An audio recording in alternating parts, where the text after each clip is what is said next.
바울의 뜻밖의 황제 재판 요구는 베스도에게는 난감하였습니다. 어쩔 수 없이 바울을 로마 이송을 선고하였습니다.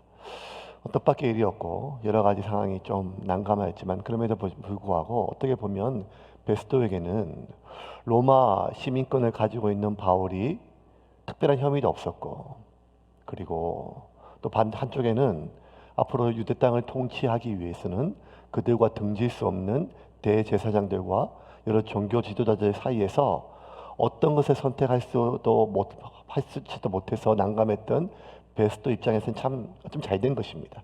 왜냐하면 바울이 그냥 황제 재판을 그렇게 공식적으로 상소하였고 항고하였고, 이거는 자기가 다 알아보니까 총독인 자신도 어쩔 수 없다 이렇게 얘기하니까 결국 자기는 더 이상 이 일에 관여하지 않고 황제로 넘겨버려도 되니까 양쪽 둘 다 책임을 지지 않고 이 일 어쩌면 해결할 수 있는 모면할 수 있는 기회이기 때문에 베스토에겐 잘된 일이었죠.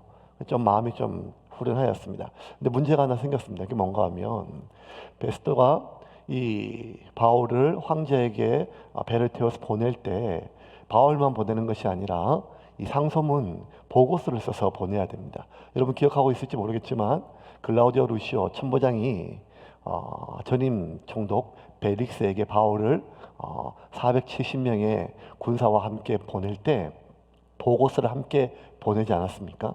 여러 가지 상황을 봤을 때 이 사람은 혐의가 없고 무죄하였지만 여러 가지 이렇게 해서 보냅니다 하는 이 상소문을 보낸 것처럼 이 베스도 역시 황제에게 상소문을 보내야 되는데 그 천부장이 보냈던 상소문은 사실 자기 생색내기였어요. 이 사람 나 죽을 뻔했는데 내가 로마 시민권인지를 확인하고 내가 살렸다. 혐의가 없는데 당신 보낸다. 뭐 이렇게 자기 생색내기였는데 이 베스도는 총독이잖아요. 그리고 황제에게 보내고 대법원에 보내기 때문에 정확한 사건의 개요와 그다음에 여러 가지 정황들과 정확하게 이 문서에 있는 그러한, 왜냐하면 그 뭐 이렇게 대제사장들과 종교 지도자들을 다 보낼 수 없으니까 죄인만 보내니까 여러 가지 사건 정황을 알 수 있는 그러한 조서가 명확해야 되기 때문에 정확하게 조서를 써야 돼요. 더군다나 이 조서는 자기가 지금 유대 땅에 부임한 이후로 처음으로 황제에게 쓰는 공식 조서란 말이에요. 이 베스도가 어떻게 왔습니까? 전임 총독 벨릭스가 사고를 쳐서 민원이 들어가지고 그를 본국으로 소환하고 이 사고 지역을 수습하러 특별한 임무를 가지고 왕의 특별한 총애를 받는 벨릭스가 보내지 않았습니까? 그렇다면 기대에 부응해야 될 그런 마음을 갖고 오자마자 쉬지 않고 예루살렘까지 가서 상황을 다 파악했던 그런 베스도 입장에서는 황제에게 보내는 이 첫 번째 어쩌면 기회가 아니지만 비슷한 이러한 상소문이 굉장히 신경이 쓰였어요. 그런데 문제는 지금 본 법정에서 바울을 고발하는 그러한 제사장들과 유대인들의 고소 내용과 그리고 그를 변론하고 반론하는 바울의 이러한 법적 논방만 가지고서는 특별히 이렇게 정확하게 황제에게 보낼 만한 그러한 사건 개요들이 정보가 너무 부족했어요. 더군다나 전임 총독자 기록은요, 지난 2년 동안이나 바울을 붙잡아 뒀는데 별로 기록이 없었어요. 그러니까 얼마나 이 벨릭스의 이 기질을 알 수 있는지. 예. 그러니까 이 베스도가 난감했어요. 그런데 그러던 차에 해결사가 한 명 와줬어요. 누군가 하면 헤롯 대왕의 정손자 헤롯 아그리파 2세였어요. 아그리파 왕이 그의 아내 버니게와 함께 이 가이사랴를 방문하였습니다. 13절입니다. 같이 읽겠습니다. 수일 후에 아그리파 왕과 버니게가 베스도에게 문안하러 가이사랴에 와서, 총독이 왔으니까 왕이 직접 와서 총독을 이제 부임 인사를 하고 여러 가지 상황들을 이야기를 하였죠. 여러분 근데 이 아그리파 왕은요 지금 베스도를 도와주는데 딱이에요. 왜냐하면 네로 황제로부터 이 아그리파 왕이 어떤 정권을 받았는가 하면 성전에 대한 모든 권한과 회당에 대한 모든 정권을 위임받았어요. 그래서 전임 제사장 아나니와 현 제사장 이스마엘 다 누가 임명했는가 하면 이 아그리빠 왕이 임명을 하였어요. 그러니 이 아그리빠 왕의 공식적인 이제는 종교도 유대교예요. 유대인의 왕이고 벌써 이게 5대가 지났으니까 벌써 유대교의 제사장까지 임명할 정도고 우리 여러 가지 상황들 다 안단 말이에요. 그러니까 이 종교에 대해서, 교리에 대해서, 성전에 대해서 이 모든 상황에 대해서 그리고 아주 그 대제사장을 임명할 때 로마와 또 자기와 또 여러 가지 어떤 이런 유대 땅의 상황의 정치적 상황을 알아야 임명하거든요. 인사 문제가 얼마나 골치가 아픈데요. 그러니 이 대제사장을 임명할 정도니까 이 아그리빠 왕이 얼마나 이 모든 상황들을 다 잘 알겠어요. 그러니 이 베스도 입장에서 천군 만마를 얻었습니다. 특별히 나중에 이제 오늘 본문이 끝난 뒤에 자기가 바울을 이 아그리빠 왕에게 데려왔던 그 이유에 대해서 자기 보고서를 쓰기 위함이라고 오늘 본문에 또 25절과 26절에 보면 밝힙니다. 25절과 26절입니다. 같이 보겠습니다. 내가 살피건대 죽일 죄를 범한 일이 없더이다. 그러나 그가 황제에게 상소한 고로 보내기로 결정하였나이다. 그에 대하여 황제께 확실한 사실을 아를 것이 없으므로 신문한 후 상소할 자료가 있을까 하여 당신들 앞 특히 아그리빠 왕 당신 앞에 그를 내세웠나이다. 신문한 후 상소할 자료가 있을까 하여 당신들 앞에 특히 아그리빠 왕. 그러니까 누가가 보면 사실 이거 쓸데없는 이란 묻는데 성경 안에 지금 아주 상세하게 지금 이 과정을 설명하고 있어요. 여러분들은 매주에 일주일에 한 번 와서 이렇게 앉아 있으면 먹고 또 그렇게 카메라로 설교 예배 드리면 되겠지만 여러분 제가 설교 준비하기 너무 힘든 건 뭔가 하면 바울이 벌써 재판이 5번째 재판이에요. 똑같아요. 똑같이 잡혀왔고 신문당하고 재판하고 변론하고 또 잡혀오고 재판하고 변론하고 잡혀오고 똑같은 거 지금 1년째 다 1년 동안 지금 똑같은 상황들을 지금 설교하고 있으니까 얼마나 제가 설교하기 힘들겠습니까? 그런데 누가가 그때마다 조금씩 재판의 그 과정들을 다른 것들을 묘사해 주니까 너무너무 고맙기도 하고 어쨌든 특별히 당시에 황제였던 네로 황제에게 베스도가 상소할 자료를 모으는 데 있어서 아그리빠 왕이 절대적으로 필요했단 말이에요. 그래서 이 총독 베스도는 아그리빠 왕에서 전체적인 상황들에 대해서 바울이 잡혀오고 유대 땅 사람들이 자기를 고발하고 뭐 여러 가지 상황들 자세히 설명을 해주었어요. 그게 17절부터 21절입니다. 조금 길지만 찬찬히 여러분 읽어봅시다. 읽겠습니다. 그러므로 그들이 나와 함께 여기 오매 내가 지체하지 아니하고 이튿날 재판 자리에 앉아 명하여 그 사람을 데려왔으나 원고들이 서서 내가 짐작하던 것 같은 악행의 혐의는 하나도 제시하지 아니하고 오직 자기들의 종교와 또는 예수라 하는 이가 죽은 것을 살아있다고 바울이 주장하는 그 일에 관한 문제로 고발하는 것뿐이라. 내가 이 일에 대하여 어떻게 심리하는지 몰라서 바울에게 묻되 예루살렘에 올라가서 이 일의 신문을 받으려느냐 한즉 바울은 황제의 판결을 받도록 자기를 지켜주기를 호소하므로 내가 그를 가이사에게 보내기까지 지켜두라 명하였노라 하니. 자, 베스도에게 바울의 이야기를 다 들으니까 이 아그리빠 왕의 마음속에 좀 화색이 돌았어요. 왜냐하면 신임 총독, 특별히 지금 이 아그리빠 왕은 네로 황제한테 절대적으로 도움이 필요해요. 근데 네로 황제에게 특임을 받은 베스도가 부임했으니까 왕이 총독한테 이렇게 아련하기 쉽지 않거든요. 근데 와서 좀 이렇게 제스처를 취하고 내가 지금 최선을 다했다 보여주려고 했는데 오히려 베스도가 지금 자기한테 도움을 청하니까 갑자기 지금 어깨에 힘이 막 들어갔습니다. 내가 바울 좀 알지?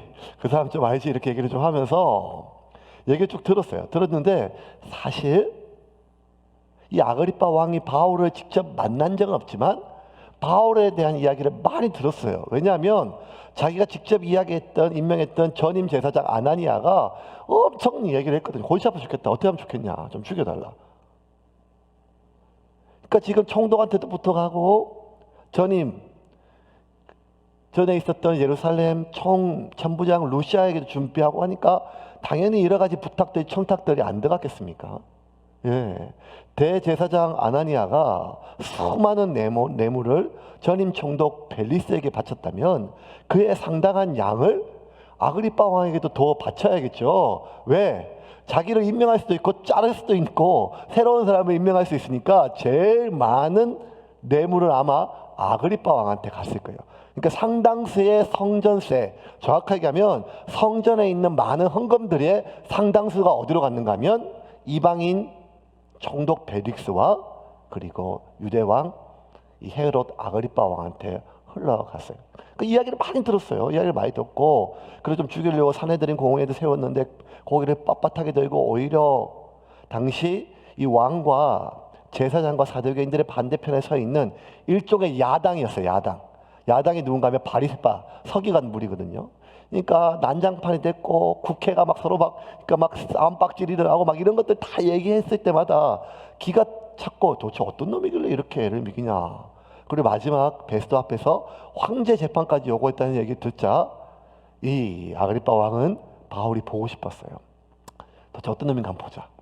지가 얼마나 대단하길래 한번 보자 싶은 게 단순히 바울에 대한 호기심이 아니라 바울이 이야기하는 그 내용을 좀 들어보고 싶었어요. 그래서 22절 이렇게 얘기합니다. 22절 보겠습니다. 아그리빠가 베스도에게 이르되 나도 이 사람의 말을 듣고자 하노라. 베스도가 이르되 내일 들으시리이다 하더라. 자, 베스도는 아그리빠 왕한테 여러 가지 사건 개요 정보를 원했어요. 줘서 꾸미려고. 그런데 아그리빠 왕이 뭐라는가 하면 역제안을 하고 나도 그 인간 좀 그 친구 한번 봤으면 좋겠다. 좀 보자. 부르면 되거든요. 그런데 베스도가 웬일인지 내일 봅시다 라고 얘기를 해요. 그래서 그 다음날 바울이 이제 그들이 아그리빠 왕이 불러서 이제 얘기를 하러 와요. 근데 이 23절이 참 되게 재밌어요. 23절 말씀 같이 읽겠습니다. 이튿날 아그리빠와 버니게가 크게 위엄을 갖추고 와서 천부장들과 시중의 높은 사람들과 함께 접견 장소에 들어오고 베스도의 명으로 바울을 데려오니. 잘 보세요. 아니 그냥 조용히 벨릭스처럼 부르면 되잖아요. 근데 그냥 부른 게 아니라 이튿날 아그리빠 왕과 버니게 왕비가 크게 위엄을 갖추고 와서 천부장이 아니라 천부장들. 당시 로마의 천부장이 로마의 군대가 예루살렘의 유대 땅 전체 총 5개 군단이 왔는데 그 5개 군단의 천부장들이 다 왔어요. 시중에 높은 사람들 여기서 망가하면 시의원들 중에서 가이사랴 시의원 중에서 가장 높은 사람들이 왔다는 거예요. 접견 장소에 그 신문 장소가 아니라 접견 장소. 예, 누구를 불렀는가 하면 미국 대통령을 부른 게 아니라 지금 제수를 부르고 이게 되게 뭐 이해가 잘 안 되는 거예요. 바울을 데려왔다는 거예요. 자, 여러분 지금 이 자리가 로마 황제 네로가 가이사랴를 시찰하고 유대 땅 시찰을 온 자리가 아니잖아요. 그런데 지금 이 아그리빠 왕은 신임 총독 베스도를 처음 아련하러 왔는데 신임 총독 베스도를 만날 때보다 더 자신의 의상과 공식 관복을 입고 왔다는 거예요. 정확하게 표현하면 왕복 중에 여러 가지 왕복이 있거든요. 목사들도 사실은 가운을 입고 스툴이 각 제길마다 색깔이 다 달라요. 스툴 색깔이. 그런 것처럼 이 왕실의 법도에 또 왕복도 대관식 때 또 신하들을 만날 때 공무를 수행할 때 또 외국에 있는 여러 가지 국가 원수를 이렇게 접견할 때 각각의 어떤 공식 관복이 다른데 이게 이 아그리빠 왕이 최고의 그 왕의 복 중에 자주색 옷을 입고 이 머리띠 모양의 금관 왕관을 쓰고 그러니까 이 왕비도 맞춰야겠죠 구색을. 왕비도 최고의 그 왕관을 맞춰요. 왕관만 맞추고 옷을 그렇게 최고의 옷을 입으면 핸드백도 하나 좀 그렇게 맞춰야 되고 이렇게 뭐 여러 가지가 복잡하지 않겠습니까? 그러니까 막 다 치장치장을 한 거예요. 더군다나 그 왕이 한번 떴을 때 왕을 수행한 대신들도 공식 관복을 입었어요. 그리고 총독 베스도도 그리고 로마에서 파견되어 있는 로마 군대의 5군단에 5명의 우두머리 천부장들도 공식 군인의 제복을 입고 치장을 하고 심지어 시의원들 중에서도 높은 시의원들이 와가지고 관복을 입고 지금 로마 황제 네로를 아련하는 것이 아니라 바울을 만난다는 거예요. 정확하게 표현하면 지금 바울은 죄수, 미결수에 지나지 않고 미결수를 신문하는 자리에서 마치 황제를 아뢰하는 것처럼 최고의 복장으로 당시 예루살렘뿐만 아니라 가이사랴와 온 유대 땅에 있는 모든 최고의 관직, 총독, 왕비, 천부장들, 대신들, 시의원 전부 다 모였어 이제. 이렇게 할 때는 한 경우밖에 없어요. 황제가 올 때, 황제가. 왜 이렇게 이상한 일이 벌어졌죠? 아무리 생각해도 이건 이상한 일이에요. 아니, 죄인 하나를 그냥 와서 조용히 불러가 신문하면 되는데 접견 장소에서 왜 황제를 맞이하는 최고의 사절단처럼 관복과 온갖 화려한 것과 모든 것들을 갖추고 왜 바울을 그렇게 한번 불렀는가? 이 이상하고 이해할 수 없는 기괴한 상황에 대해서 누가는 23절에 이렇게 설명해. 그 이유에 대해서 23절 다시 한번 읽겠습니다. 23절 말씀 같이 읽겠습니다. 이튿날 아그리빠와 버니게가 크게 위엄을 갖추고 와서 천부장들과 시중의 높은 사람들과 함께 접견 장소에 들어오고 베스도의 명으로 바울을 데려오니 하나, 버니게가 크게 위엄을 갖추고 한마디로 뭐 때문에 뭘 한가면 바울 앞에 위엄을 내세우려고 했던 거예요. 위엄을. 왜냐하면 지난 2년 넘게 바울이 예루살렘에 와서 잠잠한 적이 없었다는 거예요. 이게 와가지고 국회, 대법원, 사내들인 공회에서도 개판을 만들고 꼿꼿하게 목을 설고 기라성 같은 로마 파견했던 예루살렘 천부장 앞에서도 신문할 때 조금도 길어 죽지 않고 사내들인 공의에서도 그렇고 두 번의 총독 앞에서의 재판장 앞에서도 한 번도 고개를 숙이지 않고 꼿꼿하게 대변하고 수많은 고소인들과 변호사, 법률자문단, 더둘루를 비롯한 수많은 사람들이 떼거지로 와서 붙어도 혼자 법정에서 싸워도 그 사람들 다 이기고 그러니까 이 아그리빠 왕은 큰 위험으로 바울을 찍어 누르려고 한 거예요. 야, 봤지? 나 왕이다. 봤지? 나 왕비다. 봤지? 나 총독이다. 나 천부장이다. 나 시의원이다. 이 수많은 위험으로 이 바울을 찍어 누르기 위해서. 그 말은 야, 나는 너같이 이렇게 천박하고 그 이방 사교의 하나에 불과한 너 같은 놈하고 비교가 안 되는 결이 다른 하찮은 그런 사람이 아니라 높은 사람이라는 거예요. 그렇게 자신의 모든 것으로 찍어 누르기 위해서 큰 위험으로 이 사람들 앞에 이 우스꽝스러운 행동을 했다는 거예요. 이 위험으로 번역된 이 환타시아라고 하는 단어는 허례와 허식이라고 하는 단어예요. 허례와 허식. 왕이나 천부장이라고 하는 이러한 엄청난 영향력을 가지고 있어요. 근데 여러분, 위엄이라고 하는 단어는 사실은 힘이나 권세도 있지만 영향력이잖아요. 근데 그 영향력은요, 직임에서 나오게 해요. 직임에서 나와요. 그렇죠? 왕이에요. 천부장이에요. 총독이에요. 이 모든 것들 결국 다 사람을 죽일 수도 있고 살릴 수도 있는 그러한 엄청난 힘을 가지고 있는 직임이에요. 직임. 그런데 사실 영향력은요, 직임보다 그 직임과 함께 그 사람이 가지고 있는 능력, 자질, 성품, 인격 이런 거 나오지 않겠습니까? 왜 베스도가 이렇게 엄청난 공을 들여가지고 아그리빠 왕과 이 엄청난 일을 만들었는가, 허락했는가? 하나밖에 없어요. 전임 총독 벨릭스가 나는 똑같은 직임, 총독이란 직임을 가지고 있지만 벨릭스하고 나하고는 결이 다르다. 그는 뇌물 받아먹고 무능한 관리였지만 나는 성실하고 정확하게 보고하는 능력 있고 성실하고 좋은 관리임을 황제에게 확인받고 싶어 있는 것 아니겠습니까? 그러면 영향력이라고 하는 것은요, 직임을 넘어 그 사람의 능력, 자질, 성실, 인격, 성품 뭐 이런 것들이 다 결국 영향력이잖아요. 이런 것들은요, 아무리 포장하고 아무리 덮어도 화려한 옷으로 직임으로 지위로 포장하고 덮어도 결국 냄새처럼 다 배어져 나오는 거예요.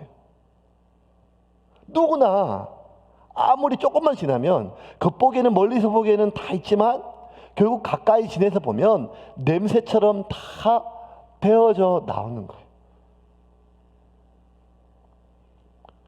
이게 참 어렵습니다. 목사도 그래요. 멀리서 설교만 들으면 뭐 설교가 졸릴 때도 있고 그렇지만 좋아 보여요. 괜찮아 보이고. 예. 근데 가까이 있어서 같이 지내고 세월이 흐르다 보면 수많은 냄새가 느껴져요.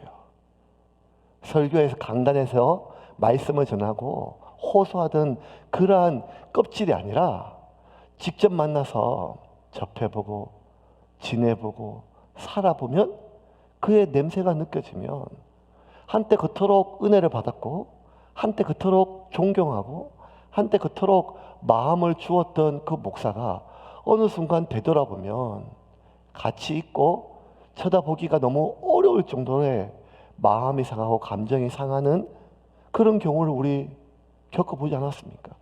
목사뿐만 아니라 수많은 사람들이 그렇죠. 수많은 사람들이. 그래서 오죽하면 뭐라 그래요? 그냥 멀리서 봐라. 멀리서 봐라. 교회에 와서 제일 많이 하는 말이 뭔가 하면 예수님만 바라보세요. 예수님만 바라보세요. 왜? 예수님은 냄새를 맡을 수 없으니까. 그가 어떤 직임이든 그가 어떤 역할을 하든 그가 어떤 설교를 하고 어떤 기도를 하고 어떤 헌신을 하든 어느 순간 돌아보면 그 사람의 냄새가 나면 그게 힘들거든요. 코로나로 인해서 같이 함께 모여서 예배 드릴 수 없음에 대해서 함께 모여서 순모임을 하지 못해서 답답하고 힘들어하면서 사람들이 많이 힘들어해요. 근데 또 한편은 뭐라 얘기하시는가 하면 야 그냥 온라인으로 예배 드리니까 징글징글한 인간 안 봐도 좋겠다. 뭐 이렇게 말하기도 하는 걸 보면 우리 안에서는요 결국 그 무엇으로 우리를 치장하고 덮어도 결국 그 사람이 가지고 있는 직임을 넘어 그의 인격, 그의 성품, 그의 진실성은 숨길 수가 없어요. 왜냐하면 냄새처럼 배어져 나오는 것입니다. 그래서 진정한 위험은요 내가 왕이다, 내가 총독이다 하고 하는 이 화려한 복장에서 나오는 것이 아닙니다. 화려한 장식에서 나오는 것이 아닙니다. 아무리 화려함으로 멋있음으로 세련 것으로 덮어도 결국 그 안에 천박한 그의 인성과 징글징글한 욕망은 악취처럼 배어져 나오기 때문입니다. 이렇게 가장 그 중에 오늘 모여있는 사람들 중에 제일 화려한 사람이 누구였을까요? 천부장도 있고 시의원도 있고 그 다음에 대신들도 있고 총독도 있는데 누가 가장 화려하게 치장했을까요? 23절에 보면 단 두 사람만 얘기가 돼요. 23절 다시 한번 볼까요? 23절 이튿날 아그리빠와 버니게가 크게 위엄을 갖추고 천부장 시중 높은 사람 왕이 그렇게 복장하면 공식적으로 다 맞춰야 되거든요. 근데 크게 위엄이라고 누구 말 더 되는가 하면 왕과 왕비 아그리빠 왕과 버니게가 위엄을 갖추고 버니게는요 뭐 하나도 중요한 사람이 아니에요. 근데 지금 계속 이름이 나와요. 왕비 하면 되는데 왕비가 아니라 왕비 하잖아요. 왕 내외 뭐가 지금 아무런 의미가 없거든요. 그래서 그런데 버니게 이름이 계속 나와요. 왜? 지금 왕비가 중요한 게 아니고 가장 화려하게 치장을 했던 왕과 왕비 아그리빠 왕과 정확하게 하면 헤롯 아그리빠 2세 그리고 왕비는 가장 화려하게 치장을 하였고 자신의 위엄을 세웠지만 이 두 사람은 왕과 왕비지만 사실은 친남매예요. 이들의 아버지 헤롯 아그리빠 1세는 3남매를 두었는데 장남이 지금 헤롯 아그리빠 2세 아그리빠 왕 그리고 지금 옆에 있는 버니게는 자기보다 한 살 어린 여동생 그리고 또 나이 어린 둘째 여동생이 누군가 하면 전임 총독 벨릭스의 아내 드루실라예요. 드루실라도 여러 번 시집갔어요. 그리고 마지막 시집간 게 벨릭스였었어요. 더군다나 이 버니게는요 원래 당시 그 유대 사회에 가장 뛰어났던 철학자 필로의 조카와 정혼했지만 결혼하지 않고 누구랑 결혼했는가 하면 헤롯과 결혼했어요. 자기 삼촌. 약혼했던 그 사람이 죽자 떠나는 사람을 찾았는데 이미 아내가 있고 당시 왕이었던 자신의 삼촌의 숙부 헤롯 왕과 결혼을 했어요. 그 여러 가지 지위를 놓고 족보가 어떻게 꼬이는지 모르겠어요. 그러다 헤롯 왕이 죽으니까 다시 자기 오빠 집에 왔다가 그 다음에 또 어디로 시집 갔는가 하면 북쪽에 있는 길리기아 다소의 고향, 그러니까 바울의 고향에 있는 길리기아 지방의 왕의 플레몬과 결혼했어요. 그러다가 또 성격 차이로 오래 가지 못하고 이혼을 했어요. 이놈의 성격 차이는 참 이렇게. 예. 그래서 다시 집으로 왔어요. 집으로 간 게 다시 집으로 온 게 아니라 오빠 집으로 왔어요. 오빠가 왕이니까. 그렇고 오빠 집으로 왔다가 좀 지내다가 이제는 오빠하고 눈이 맞았어요. 친오빠. 그래서 헤롯 아그리파 2세 왕의 정부가 됐어요. 전부인이 있겠죠. 근데 불륜 정부가 되었어요. 근데 더 기가 막힌 거는 이제 죄송합니다. 이런 남의 집안 얘기는 재밌어서 제가 목이 자꾸. 그러니까 부끄러운 일이잖아요. 그런데 이 아그리빠가 이제는 어디를 가면요, 이 분위기를 왕비로 데리고 다녀요. 공식적으로. 그러면 이게 되게 족보가 지금 골치 아파요. 왜냐하면 옆에 있는, 처음에는 내 여동생이었다가 그 다음에는 숙모가 됐었어요. 그랬다가 이웃 왕의 왕비였고 영부인이었고 조금 있다가 내 애인이었고 지금은 내 아내였어요. 그러니 뭐라고 불러야 돼요? 여동생이라 불러야 돼요? 숙모라 불러야 돼요? 아내라 불러야 돼요? 애인이라 불러야 돼요?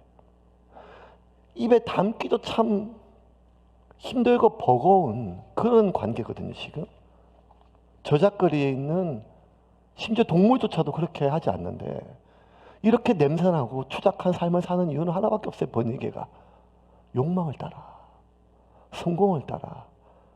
단 한 번도 사랑이 아니었어요. 왜? 이 사람이 결혼한 사람은 왕이었어요. 늘 왕이었어요. 그가 삼촌이든 그가 오빠든 그가 누구든지 간에 그가 왕일 때 그런 결혼할 수가 있었어요. 그러면 지금까지 삶의 모든 여정이 성공을 위해서,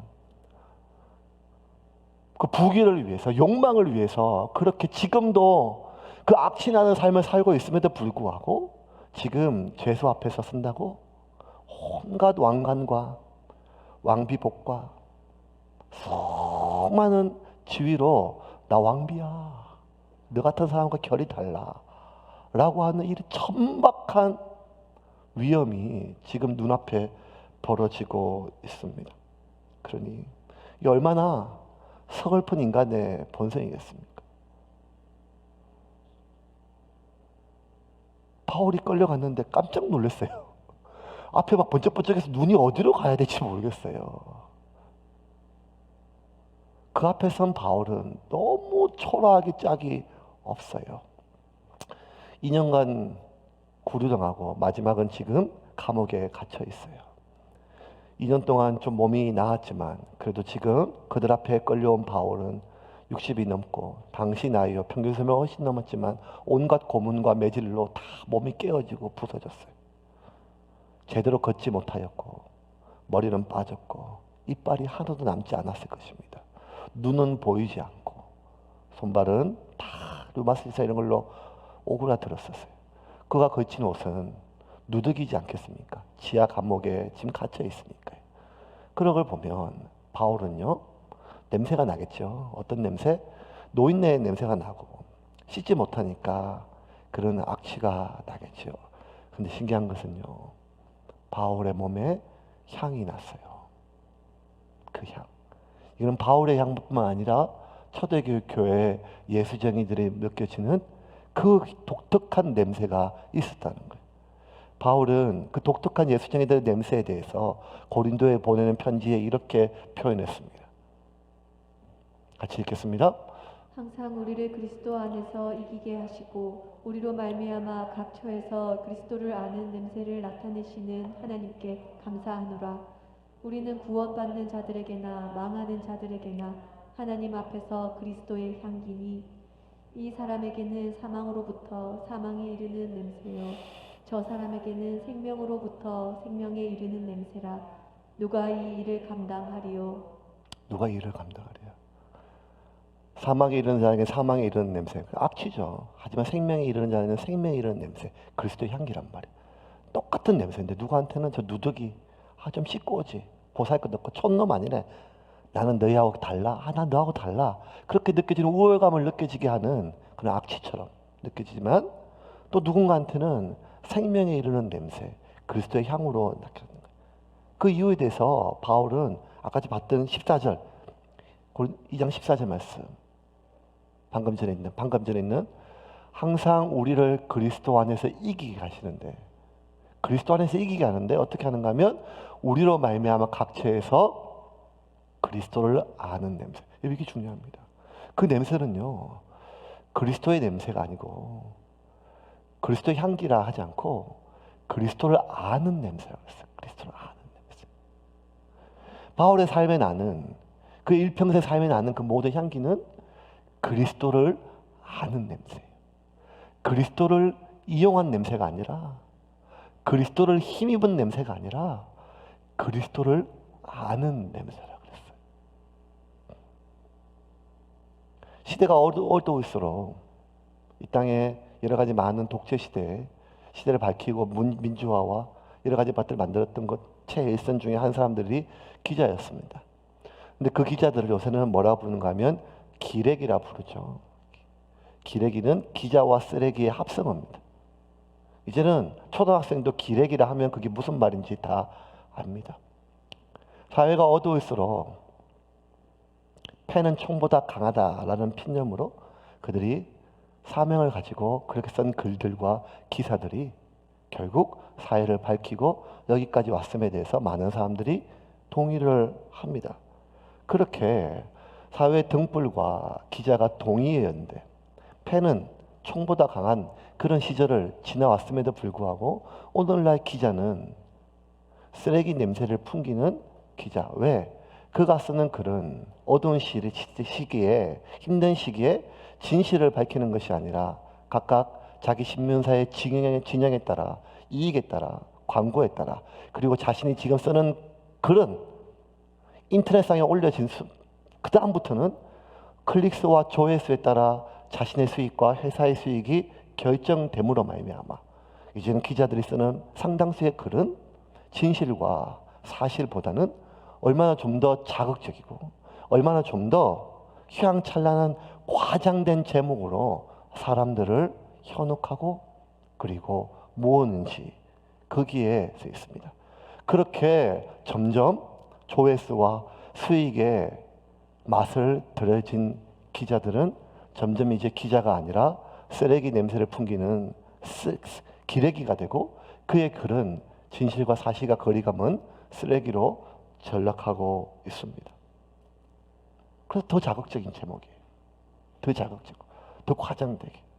마치 낚시를 하다 보면 밑밥이 썩고 냄새가 나면 날수록 그 밑밥에 더 많은 물고기들이 모여들듯이 더 자극적이고 더 썩은 글이 사람들이 더 많이 욕하면서 읽고 회자되는 것입니다. 왜?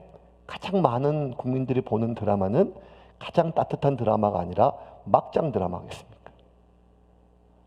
썩은 냄새가 날수록 사람들의 구미가 담겨지기 때문입니다.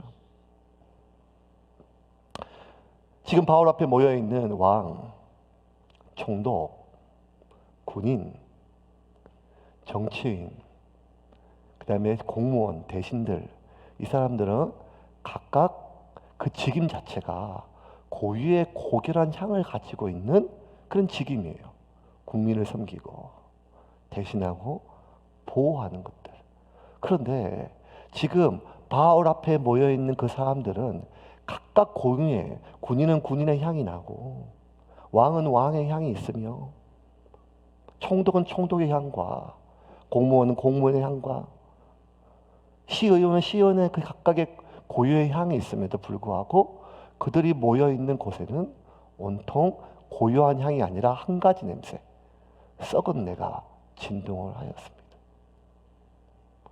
한 번씩 여름에 지나가다 보면 길가에 보도를 보게 보면 상가 앞에는요 음식물 쓰레기통이 있어요. 근데 제가 참 신기해요. 냄새에 민감하거든요. 콧구멍이 커서. 그런데 일식집 앞을 지나가나 중국집 앞을 지나가나 하다못해 통닭집 앞을 지나가나 하다못해 교회 앞을 지나가나 어디를 지나가도 그 음식물 통에 썰어진 그 냄새는 다 똑같다는 거예요. 물론 처음 차려진 그 음식은 다 달라요. 일식의 냄새가 다르고 중식의 냄새가 다르며 중식에서도 짜장면의 냄새와 짬뽕의 냄새가 다르고 한식도 다르고 심지어 빵집과 고깃집과 이 모든 음식의 원래 고유의 향이 다 다른데 그게 한 통에 섞여져 썩어졌을 때 나는 냄새는 종류와 상관없이 동일한 음식물 썩은 내 그 특유의 악취가 납니다. 어쩌면 우리 사회에 지금 이 순간에 있는 정말 고유의 향을 지고 있는 그 직임들이 얼마나 많습니까? 교사, 의사, 군인, 경찰, 판사, 목사, 검사,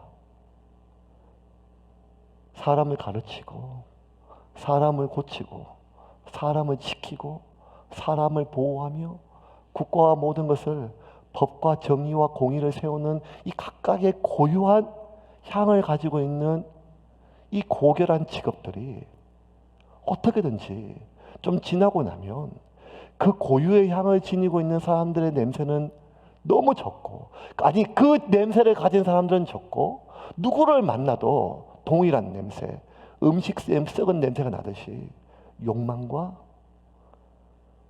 거짓과 위선으로 가려진 그 악취가 날 때 우리는 구역질을 느껴지요. 어쩌면 가장 구역질이 나는 그 악취는 위선적인 종교인에게 나는 냄새가 아니겠습니까?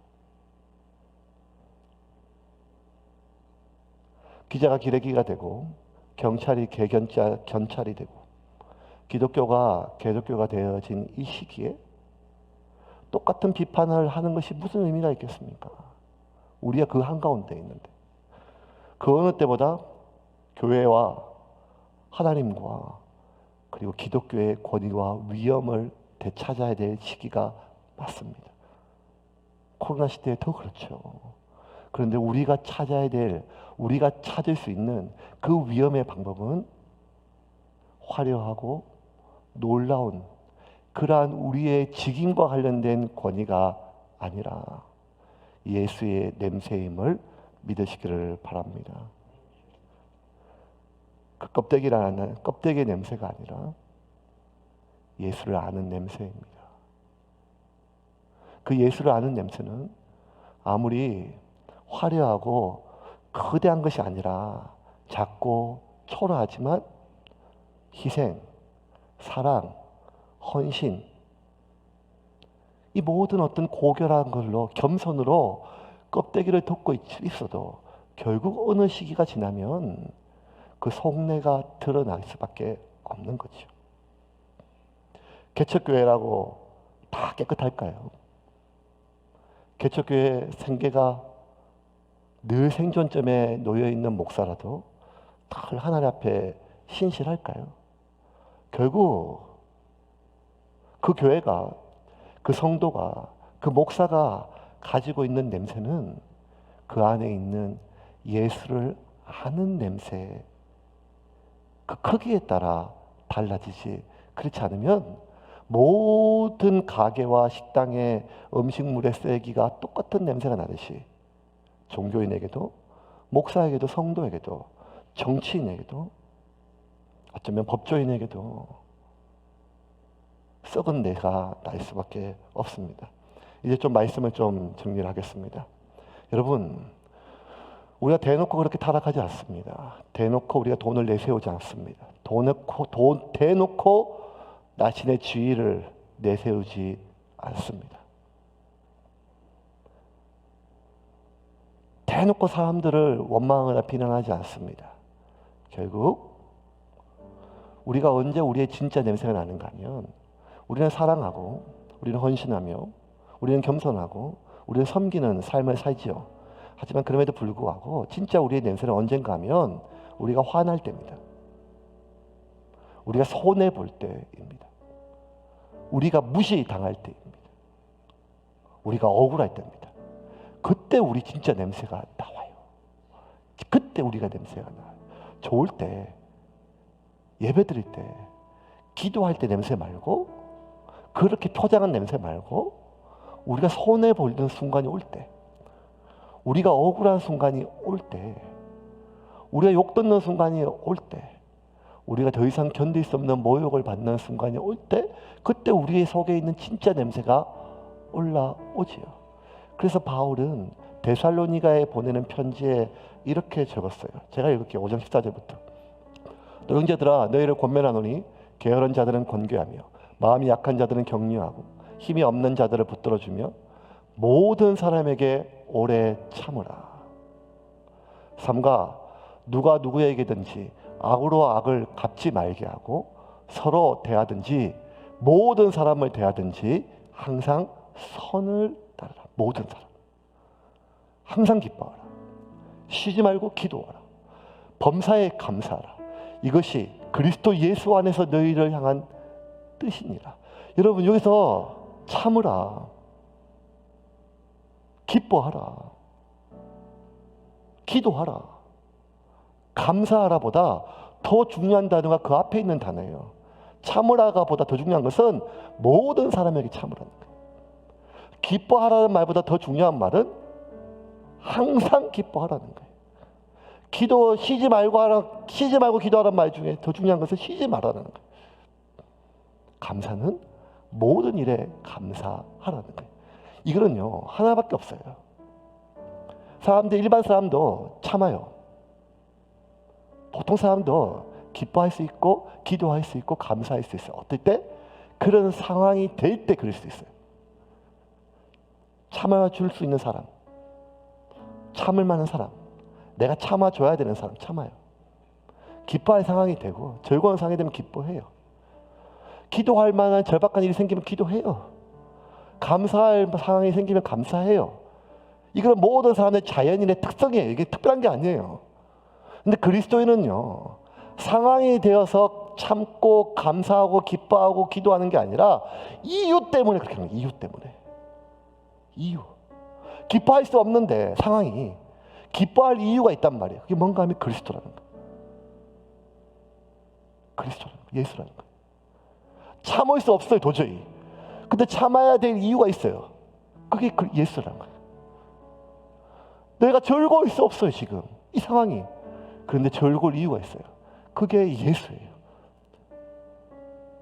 개척 한 달 지나고 2달 지났을 때, 여러분, 제가 나이가 들어서 개척했어요. 제 동기들이 큰 교회 갔어요. 큰 교회 담임으로 막 가고 솔직히 들려요. 근데 진짜 1도 부럽지가 않았었어요. 왜? 10명, 20명, 30명 모일 때도 개척하고 교회가 예배가 드려지고 교회가 세워지는 모습이 얼마나 좋고 행복했는지요. 제가 진짜 이렇게 생각했어요. 낚시보다 재밌다. 이런 말 하는 게 좀 우습지만 자다가도 웃음이 나온다. 자다가도 웃음이 나와요. 교회가 세워지고 교인들이 모여지고 올라가는, 자다가도 막 웃음이 나와요. 왜? 예수 때문이 아니라 교회 때문에. 왜? 예수 때문이 아니라 교인 때문에. 지금 되돌아보면. 그럼 저는 아직도 예수를 모르는 거예요. 아직도 예수를 모르는 거예요. 예수를 모르고 교인이 많아지고 건물이 넓어져서 기쁘고 감사하고 즐거웠다면 저 역시 분위기나 아그리빠와 똑같이 세상에 있는 많은 사람들이 추구하는 욕망으로 썩은 냄새일 뿐 예수를 아는 냄새, 다 그렇진 않겠지만 예수를 아는 냄새는 작지 않겠습니까? 그러므로 2021년 새해 첫 주일 우리 모두에게, 저를 포함해서 우리 모두에게 우리가 간절히 호소하는 이야기는 하나입니다. 그리스도의 위엄이 회복되기 위해서는 그리스도를 알아야 합니다. 힘써 알아야 합니다. 내가 그리스도를 아는 만큼, 내가 그리스도를 맛보는 만큼, 내가 그리스도를 누리는 만큼 어떠한 상황이라도 우리 안에 그리스도의 냄새가 날 것입니다. 그러므로 우리가 어떤 교회를 비판하고 어떤 종교인을 비판하고 우리가 개혁적이고 우리가 깨끗한 것처럼 해도 그거 다 냄새나는 내로남불에 불과하지 않습니다. 우리만 옳고 세상에 다 털린 게 아니고 우리 안에 있는 악취를 느끼고 하나님 앞에, 말씀 앞에 오늘도 서며 그렇게 살아가기를 주님의 이름으로 축원합니다. 그래서 세원교회가 5년이 아니라 50주년 감사 예배를 드릴 때 큰 우리 교회 건물을 놓고 그 많은 수많은 성도들보다 몇 명이 모였더라도 그리스도의 냄새가 나는 그러한 성도들이 하나님께 감사하는 예배가 되어 있을 길을 주님의 이름으로 축원합니다.